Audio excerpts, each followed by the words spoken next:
برائے کشن دیمان زمانہ بلندر صلوات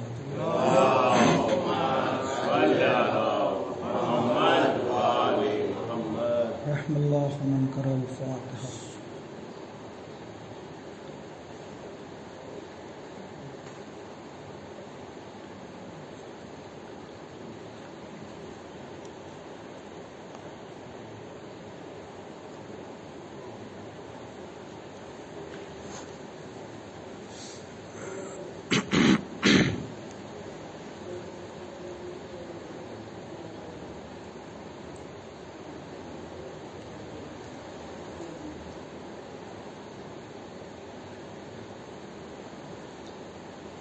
لا حول ولا قوة إلا بالله العلي العظيم.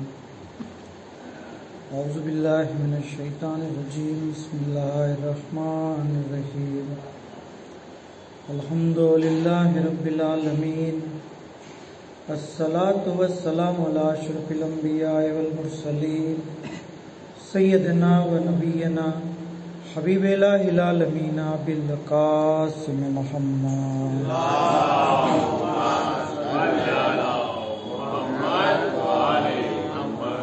صلی اللہ علیہ وآلہ المعصومین سیما مولانا بقیت اللہ فی الارضین روحی وارواح العالمین لتراب مقتمہ فدا ولعنت اللہ علی اعدائہم وغاصب حقوقہم ومنکر فضائلہم اجمعین. اما بعد بسم اللہ الرحمن الرحیم. اللہم قل ولیک الحجۃ ابن الحسن صلواتک علیہ وعلی آبائہ فی هذه الساعة وفی کل ساعة ولیا وحافظا وقائدا وناصرا ودلیلا وعناتا تسکنہ ارضک طوعا وتمتعہ فیہا طویلا.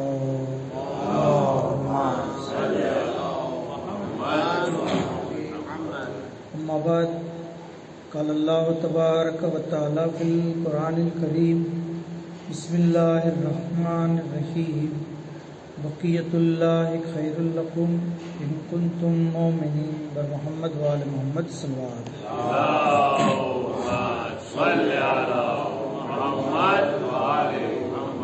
خدا دے عالم نو تہ دل تھی شکریہ ادا کریے کہ اپنے فرش ازا اوپر مجلس سے ازانی اندر شرکت تھوانو موقع نے خوش نصیبی عطا تھی.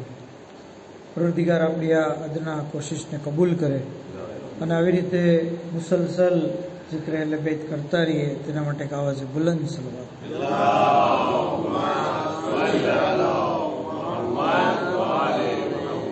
જુમ્માનો દિવસ છે, આપણા વક્તના ઇમામનો દિવસ છે. આજના દિવસે તવક્કો છે કે હઝરતનો ઝુહુર થઈ જાય. જરૂરી છે કે આપણે એમને યાદ કરીએ, એમનો જિક્ર કરીએ, એમના બારામાં ગુફ્તગુ કરીએ. કિતાબ મિક્યાલ મકારીમ કે જે કિતાબનું ઇમ્પોર્ટન્ટ એટલું બધું છે કે હઝરતે ખુદ લેખકને કીધું કે તમે કિતાબ લખો. ઇમામ ખુદ એમ કહે કે તમે કિતાબ લખો અને એનું નામ મિક્યાલુલ મકારીમ રાખો. આ ચીજ બતાવે છે કે કિતાબ કેટલી ઇમ્પોર્ટન્ટ છે. આ કિતાબની અંદર લેખક એની પૂરી દાસ્તાન છે કે આયતુલ્લાહ મોહમ્મદ તકી મુસવી ઇસ્ફહાની જે એમના લેખક છે એ કહે છે કે હું જ્યારે મક્કા હજ કરવા માટે ગયો, ખાને કાબાની ઝિયારત કરી, એ દિવસોમાં ત્યાં પ્લેગની બીમારી ફેલાણી, લોકો જે છે એ મરતા હતા. મને પણ મોતની બીક લાગી. મેં એ વખતે નજર કરી કે અગર જો હું આ બીમારીમાં સહી સલામત મારા વતન પાછો જાઉં તો હું એક કિતાબ લખીશ, બરાબર. અને ત્યાર પછી પૂરી એની દાસ્તાન છે. ટૂંકમાં કહેવાનો મતલબ કે ઇમામના હુકમથી લખેલી કિતાબ મિક્યાલુલ મકારીમ, કે જેની અંદર લેખકે ઇમામના માટે દુઆ કરવાના ફાયદા, ઇમામની ગૈબતના દરમિયાન મોમિનની જવાબદારીઓ, ઇવન ખુદ ઇમામના એ ફઝાઇલ, એ મનાકીબ, એ ખાસિયતો કે જે અલીફથી લઈને યે સુધીની ખાસિયતો છે. હુરૂફે તહજી પ્રમાણે એમણે ઇમામની સિફતો, ઇમામની જે કેરેક્ટરિસ્ટિક છે એને બયાન કરી. આજે જે ટોપિક ઉપર આપણે ચર્ચા કરવી છે એમાં મુદ્દો એ છે કે દૌરાને ગૈબત એક મોમિનની જવાબદારી એ છે કે એ શોહરતથી દૂર રહે. શોહરત કે જે દરેક ઇન્સાન ચાહે છે કે હું મશહૂર થઈ જાઉં, હું ફેમસ થઈ જાઉં, બરાબર, લોકોની જબાન ઉપર મારું નામ હોય, બધી જગ્યાએ જે છે એ મારી જ વાતો હોય. શોહરત ઇન્સાન ચાહે છે. પણ ઇમામ કહે છે કે દૌરાને ગૈબત મોમિન માટે જરૂરી એવું છે કે એ એવી રીતે જીવન જીવે કે કોઈ એને ઓળખતું ન હોય. અગર મહેફિલમાં આવે તો કોઈ એની નોંધ ન લે, અને અગર ન આવે તો કોઈ એની ગેરહાજરીને મહેસૂસ ન કરે. મતલબ આવે તોય ઠીક, ન આવે તોય ઠીક. ઇન્સાન જે છે એ ગૈબતની અંદર એવી રીતે જિંદગી વિતાવે. જાબિર બિન અબ્દુલ્લા અંસારીને પાંચમા ઇમામે કીધું. પાંચમા ઇમામે ગૈબતના જમાનાના લોકોની ફઝીલત બયાન કરતા જ્યારે કીધું કે એ લોકો એવા છે કે જે ઇમામની ઇમામત ઉપર અકીદો રાખતા હશે, ગૈબતનો અકીદો રાખતા હશે, ઝુહુરની જે છે ઇંતજાર કરી રહ્યા છે, એ લોકો ઉપર અલ્લાહ જે છે એ નહેમતો નાઝિલ કરશે, એ લોકોના લીધે વરસાદ નાઝિલ કરશે, એ લોકોના લીધે બલાઓ દૂર કરશે, અને એ લોકોના અમાલ અલ્લાહ કબૂલ કરશે. આ એ લોકો છે કે જેમ એક એક ઇમામે ફઝીલત બયાન કરી. પછી જાબીરે પૂછ્યું 1400 વર્ષ પહેલા, મોલા અગર હું એ જમાનો પામું તો મારી શું જવાબદારી છે, મારી શું ડ્યુટી છે, મારી શું જવાબદારી છે? કહે છે કે જબાન ઉપર કાબુ રાખો અને ઘરમાં બેસો. શું કીધું? બે વસ્તુ કીધી, જબાન ઉપર કાબુ અને ઘરની અંદર બેસો. મતલબ કે ઘરમાં બેસવાથી મુરાદ ઇન્સાને મશહૂર નથી થવું, ઇન્સાને જે શોહરતથી દૂર રહેવાનું છે. અને જબાન ઉપર કાબુ, જે પણ બહુ ઇમ્પોર્ટન્ટ વસ્તુ છે. આજના જમાનામાં અગર આપણે જોઈએ કે જબાનના લીધે તમે જુઓ કેટલા ગુનાઓ થાય છે. લિસ્ટ બનાવો એક એઝ એ હોમવર્ક. જબાનથી ક્યાં ક્યાં ગુના થાય છે? ગીબત, ચુગલખોરી, જૂઠ, તહોમત, કોઈની મજાક મશ્કરી કરવી, ગીત ગાવા, ફિઝુલ અને બેહુદા વાતો કરવી. ઇન્સાન જે છે એ એકબીજાના એબ બયાન કરે. જબાન જે છે એ દર હકીકત એટલી બધી જે છે એ પાંચમા ઇમામ હઝરત ઇમામ મોહમ્મદ બાકિર અલૈહિસ્સલામ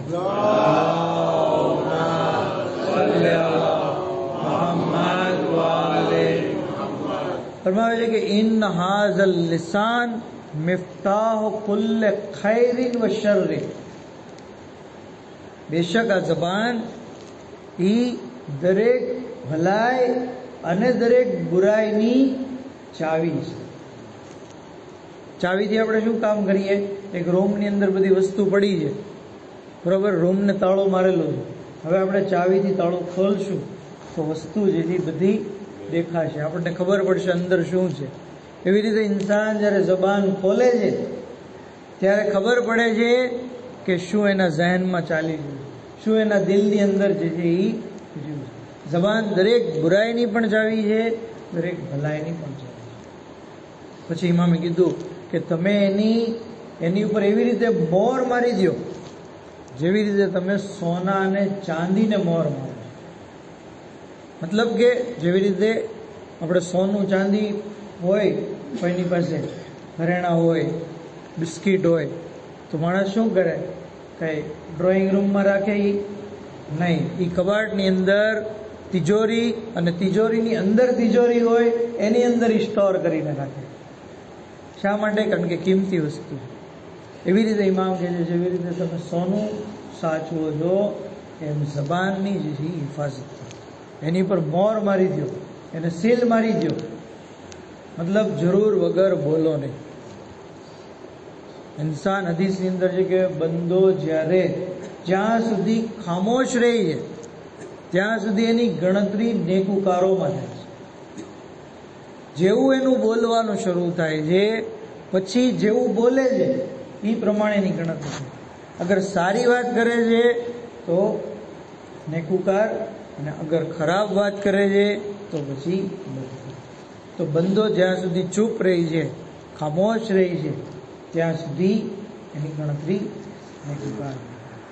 ત્યાં સુધી કે ઇમામ કહે છે કે અગર બોલવું જો બલાગત હોય, બોલવામાં બલાગત છે, માણસ છે એ બોલીને બલાગત જાહેર કરે, તો ચૂપ રહેવામાં સલામતી છે.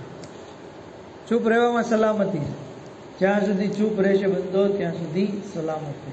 પણ બોલશે તો પછી ઝઘડો, ફિતના, ફસાદ જે છે એ પ્રોબ્લેમ શરૂ થશે. પર મોહમ્મદ આલે મોહમ્મદ સલ્લલ્લાહુ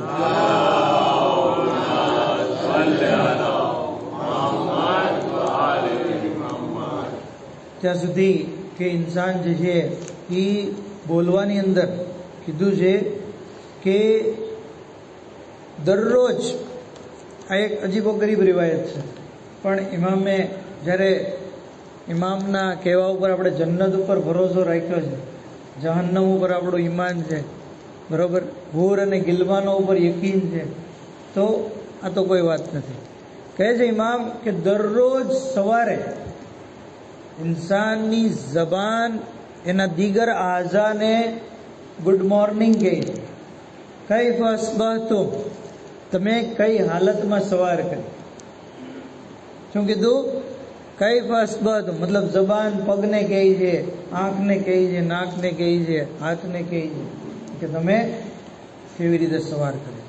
તો બીજા અવયવો શું કહે છે કે અમારી સવાર, અમારી ખૈરિયત તારી ઉપર ડિપેન્ડ છે. તું જો આપણી ભાષામાં કહીએ કે સખણી રહેશ તો અમને કાંઈ વાંધો નહીં આવે, પણ અગર તું જો આડીઓળી તે હરકત કરી, તે બદઝબાની કરી, બદકલામી કરી, તો પછી અમારી ખૈરિયત નહીં. અને આપણે જોઈએ છીએ જબાન બોલે છે, માર કોને ખાવો પડે છે? પીઠને. બદનામી કોની થાય છે? ઇન્સાન, જબાનના લીધે. તો જબાન જે છે એ કયામતના દિવસે અલ્લાહ જહન્નમની અંદર સૌથી વધારે અઝાબ જો કોઈ અંગને આપશે તો એ જબાન છે. જબાનને સૌથી વધારે અલ્લાહ અઝાબ આપશે, કારણ કે એના લીધે મોટા મોટા ફિતના અને ફસાદ થયા છે. આ જબાન છે કે જ્યારે એક જુમલો ઇન્સાન બોલે છે અને ફિતનો બરપા થઈ જાય છે. એક જુમલો ખાલી, ફલાણા ભાઈના બારામાં તમારું શું કહેવું? તો કે અરે તમને શું ખબર, ખાલી એટલું બોલી રહી, પછી ફોન આવી જાય ને વિયો જાય, સામેવાળો જેથી શંકામાં પડી જાય કે ખરેખર આમાં કાંક હશે. તો ખાલી એક જુમલો ઇન્સાન બોલે, ઇન્સાનની આબરૂ જે છે એ ચાલી જાય. જરૂરી છે કે ઇન્સાન જબાનનો સહી પૂર્વક, કારણ કે એમાં મેં શું કીધું, જાબીરને જબાન ઉપર કાબુ રાખો. ગૈબતમાં જવાબદારી છે આપણી દુનિયાને આખિરતની કામયાબી માટે જવાબદારી જરૂરી છે કે આપણે આપણી જબાનને કંટ્રોલમાં રાખીએ, એનો ઇસ્તેમાલ જે છે એ શીખીએ. કીધું કે બલાઉલ ઇન્સાને મિનલ લિસાને, ઇન્સાનની જે કાંઈ પ્રોબ્લેમ છે એ જબાનના લીધે થાય છે. રુબ્બ કલેમતિન સલબત નેમતન, ઘણીવાર એક જુમલો ઇન્સાનની નેમત સલ્બ કરી લે છે. એક જુમલો ખાલી બોલે. ઘણા બધા દાખલા આપણે અગર જોઈએ સોસાયટીમાં તો આપણને મળશે, આપણી જિંદગીમાં પણ મળશે. ખાલી ઇન્સાન એક જુમલો બોલે, વર્ષો જૂની ફ્રેન્ડશીપ જે છે એ દુશ્મનીમાં બદલાઈ ગઈ. એક જુમલો ખાલી, જે દોસ્ત એના માટે નેમત હતો, હવે બંને વચ્ચે દુશ્મની. શું? તો કે ભાઈ એક વાક્ય કીધું કે જેનાથી સામેવાળાનું દિલ તૂટી ગયું.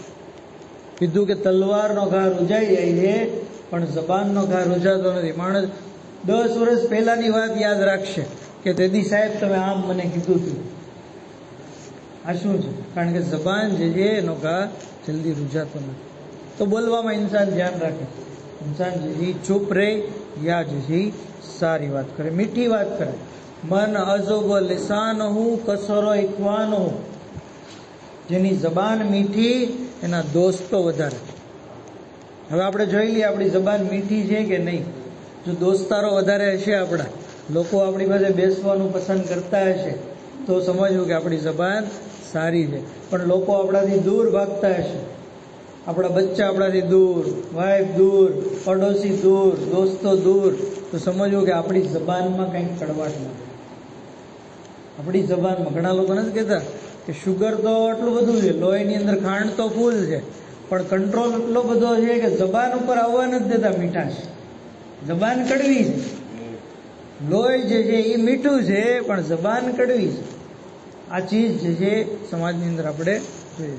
તો ઇન્સાન મીઠી જબાન વાપરે, સારી જબાન વાપરે, હુસ્ન સારા કલેમાત બોલે, એનાથી દોસ્તી વધશે, મોહબ્બત વધશે, અને ઇન્સાનને જે છે એની ઇજ્જત એની, બલકે ત્યાં સુધી કીધું છે કે તમારી સારી જબાન વાપરવાને લીધે બીજાની ઉંમરમાં વધારો થાય છે. ઇન્સાન વાક્યો મૌલાના સાહેબ જે બયાન કરતા હતા કે એક જમાનાની અંદર જે છે એ એક વાક્યો બન્યો કે એક પૈસાદાર શખ્સ હતા, દોલતમંદ, અને એને 2 વાઈફ હતી. એક વાઈફથી 3 છોકરા અને બીજી વાઈફથી 1 છોકરો. હવે જ્યારે એ ગુજરી ગયો તો ગુજરતા પહેલાં ખાલી એમ કહેતો ગયો કે મારી તમામ જાયદાદ તમારામાંથી 1 જણને મળશે. આટલું કહીને ગુજરી ગયો. હવે કોને મળશે એ કાંઈ કીધું નહીં. ફેસલો કોર્ટ સુધી પહોંચ્યો. જજ સાહેબ બયાન ન કરી શક્યા, સમજી ન શક્યા. એ જમાનાની અંદર વાક્ય મુખ્તસર કરતા કહું છું કે 3 ભાઈઓ હતા કે જે પહાડી વિસ્તારમાં રહેતા, અને એ બહુ હોશિયાર હતા, બહુ હોશિયાર.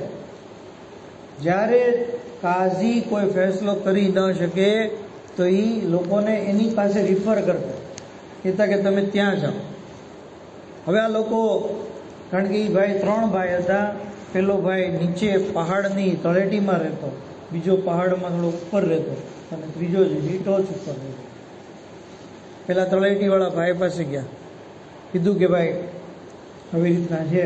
એ પૂરો કેસ સાંભળ્યો.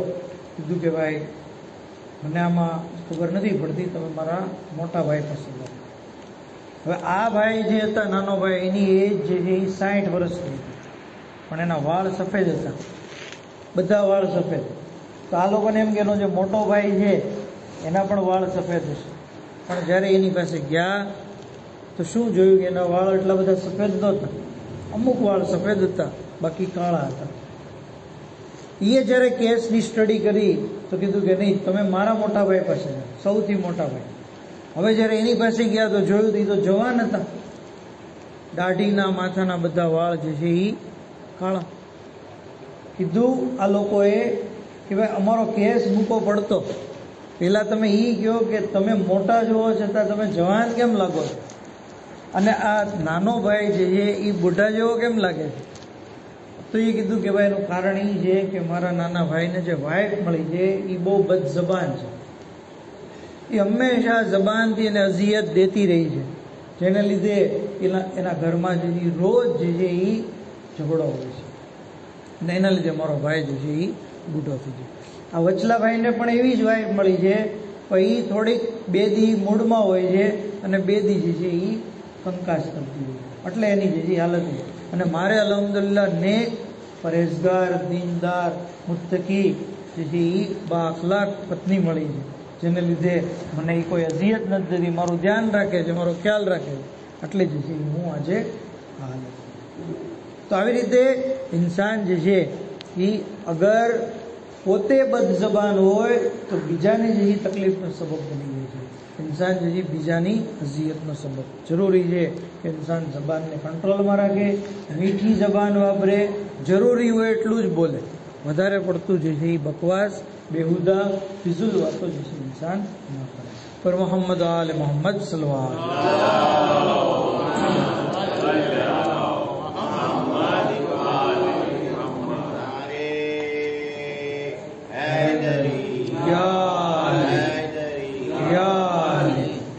तो વધારે પડતી વાતો ઘણીવાર ઇન્સાનને જે જહન્નમ સુધી લઈ જાય છે, જહન્નમ સુધી। તમને એમ લાગે આ શું? ઇમામની હદીસ છે, નહજુલ બલાગામાં પણ છે, બીજી કિતાબોમાં પણ છે, કહે છે કે જેની વાતો વધારે એની ખતા વધારે, એની ભૂલ વધારે। એક માણસ જે 5 મિનિટ સ્પીચ આપે તો એની ભૂલ 2-3 નીકળશે, તો એક માણસ અડધી કલાક સ્પીચ આપે તો એની ભૂલ વધારે નીકળશે। જેની વાતો વધારે એની ખતા વધારે, જેની ખતા વધારે એની શર્મો હયા ઓછી, જેની ખતા વધી જશે એની શરમ ઓછી થઈ જશે, જેની શરમ ઓછી એનો તકવા ઓછો થઈ જશે, જેનો તકવા ઓછો થશે એનો દિલ મરી જશે, અને જેનું દિલ મરી જશે એ જહાન્નમ જશે। તો અસર ક્યાં પહોંચી? શરૂઆત ક્યાંથી થઈ હતી? વધારે વાતો કરવી। વધારે વાત કરવાથી પરિણામ શું આવશે? ઇન્સાનનું દિલ મુર્દા બનશે અને એ વાસીલે જહાન્નમ થશે। તો ચૂપ રહેવું, ખામોશ રહેવું, ઓછું બોલવું, વધારે પડતું વાતોડિયો ન થાય। 4 વાતોડિયા દોસ્તાર હતા, મસ્જિદમાં દાખલ થયા। દાખલ થતા પહેલા એ લોકોએ નક્કી કર્યું કે આજે આપણે જે છે ને એ જરાય વાતો નથી કરવાની, ચૂપચાપ છે જે નમાજ પઢવાની છે અને ચૂપચાપ દુઆ ઇબાદત કરવાની નક્કી કર્યું। અને 4 જણાએ જે એ વઝુ કરી અને નમાજ પઢવાનું શરૂ કર્યું। પહેલો જણો જે છે એ ચાલુ નમાજે બોલ્યો કે નમાજનો ટાઈમ થઈ ગયો છે કે નહીં? તો બીજા જણાએ એને કીધું કે આપણે નક્કી કર્યું હતું ચાલુ નમાજે બોલવાનું નથી તોય તું બોલ્યો? તો ત્રીજો જણો કહે જો તમે 2 બોલી ગયા ને, તો ચોથો જણો શું કે હું તો કાંઈ બોલ્યો નહીં, હું તો કાંઈ ચાલ્યો। કહેવાનો મતલબ કે બોલવાની, વાતો કરવાની આટલી બધી તડપ ઈચ્છાને લીધે માણસ જે છે નમાજ દરમિયાન પણ કંટ્રોલ નથી કરતો। નમાજ ઇબાદતની અંદર પણ ઇન્સાન જે છે એ બોલવાની એને તડપ થાય નહીં, ઇન્સાન જે છે એ ખામોશ રહેવાની કોશિશ કરે, ઇન્સાન ચૂપ રહે। એને લીધે એના અમાલનામામાં જે નેકીઓનો વધારો થશે, એની ખતાઓ જે છે એ ઓછી થશે। હદીસની અંદર છે કે એઝા તમલ અકલો કલ્લલ કલામ, જ્યારે ઇન્સાનની અકલ જે છે કામિલ થઈ જાય છે તો એની વાતો ઓછી થઈ જાય છે। ચૂપ રહી છે ઇન્સાન કોણ? કે જેની અકલ જે છે એ મુકમ્મલ હોય। બોલ બોલ બહુ કરે છે કોણ? કે જેની અકલ જે છે એ નાકીસ છે, અકલ અધૂરી છે। તો અગર આપણે ચાહતા હોય કે આપણો શુમાર આકિલ બંદામાં થાય, મુકમ્મલ અક્કલવાળા થઈએ, તો આપણે જે છે બોલવાનું ઓછું કરીએ। ઘણી જગ્યાએ જે છે એ બોલવું જરૂરી પણ છે, બરાબર? અમ્ર બિલ મારૂફ નહી અનિલ મુનકર, જો એ મુદ્દો આવે તો ઇન્સાને જે બોલવું જોઈએ। ઝિક્ર અહલે બેત ઇન્સાને બોલવો જોઈએ। મૌલા અલી ઇસ્લામની વિલાયતની વાત હોય, એમના હકનો દિફા હોય તો ત્યાં ઇન્સાને બોલવું જોઈએ। અલાદીનભાઈ નારે હેદરી લગાવે તો આપણે યા અલી બોલવું જોઈએ, કારણ કે ઘણી જગ્યાએ ચૂપ રહેવું જે જુર્મ છે, એ ગુનો છે। ઇમામ તો કહેવાનો મતલબ એમ કે ક્યાં બોલવું, ક્યાં ન બોલવું, ક્યાં ચૂપ રહેવું, ક્યાં બોલવું, કેટલું બોલવું, તોલ મોલ કે બોલ। આપણી કહેવત જ છે મશહૂર કે ઇન્સાન જે બોલતા પહેલા વિચારે અને પછી કેટલું બોલવું એના બારામાં પણ વિચારે। તો જરૂરી છે કે ઇન્સાન જે છે એ પોતાની વાતને જે છે એ સમજી વિચારીને બયાન કરે। આખરી વાત કે ઇન્ન કલામ અલ હકીમ ઇઝા કાન સવાબન કાન દવા, બેશક હકીમનો કલામ, હિકમતવાળો જે શખ્સ હોય, જે હોશિયાર માણસ હોય, એની વાત એ અગર સારી છે, યોગ્ય છે, હક છે, બરાબર છે, સાચી છે, તો એ દવાનું કામ કરે છે. વ ઇન કાન વ એઝા કાન ખતાન કાન દાન, અને અગર એ ખોટી છે, અગર એ બાતિલ છે, અગર એ બુરી છે, તો એ બીમારીનું કામ કરે છે. તો કલામ જે છે એ દવા પણ છે અને બીમારી પણ છે. કેવી કરી, કેટલી કરી, કઈ રીતના કરી, એની પર ડિપેન્ડ છે. સાચી વાત હોય તો એ દવા બને છે, અગર ખોટી વાત હોય તો એ જે છે એ બીમારી. દાખલા તરીકે એક ડાયાબિટીસનો પેશન્ટ છે. હવે ડૉક્ટરને એમ કહે કે તમારે પરેજી રાખવાની છે, તમારે મીઠી વસ્તુ નથી ખાવાની, તમારે બટેટા ચાવલ એની પર કંટ્રોલ કરવાનું છે, તમારે વોકિંગ કરવાનું છે. આ ચીજ સહી વાત છે, સાચી વાત છે, તો એ એના માટે આ કલામ, આ વાત દર્દી માટે શું બનશે? દવા બની જશે. પણ અગર કોઈ ડૉક્ટર એમ કહે તમારે જે ફ્રૂટ ખાવું એ ખાઓ, કેરી ખાઓ, તરબૂચ ખાઓ, કેળા ખાઓ, દ્રાક્ષ ખાઓ, ચા પીવો, તમારે કાંઈ વાંધો નથી, બરાબર, તો આ વાત જે છે એ એના માટે બીમારીનો સબબ છે. તો હકીમની વાત અગર યોગ્ય છે તો એ દવા છે, અગર ખોટી છે તો એ બીમારી. એવી રીતે જે પણ મેમ્બર ઉપર આવે, જે પણ તકરીર કરતું હોય, જે પણ સ્પીચ દેતું હોય, એના માટે જરૂરી છે કે એ હક વાત કહે, તો લોકો માટે એ દવા બનશે. અગર એ બાતિલ વાત કરે, કારણ કે લોકો તો એને ફોલો કરે જ છે, લોકો એને ફોલો કરશે, તો એ એના માટે બીમારીનો સબબ બની જશે. પર મોહમ્મદ આલે મોહમ્મદ સલ્લલ્લાહુ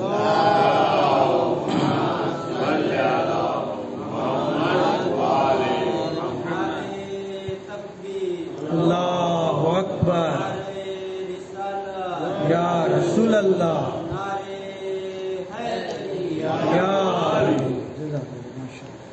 તો કારણ કે ઇમામ હુસૈન અલૈહિસ્સલામની મજલિસ છે અને આ એક દરસગાહ છે.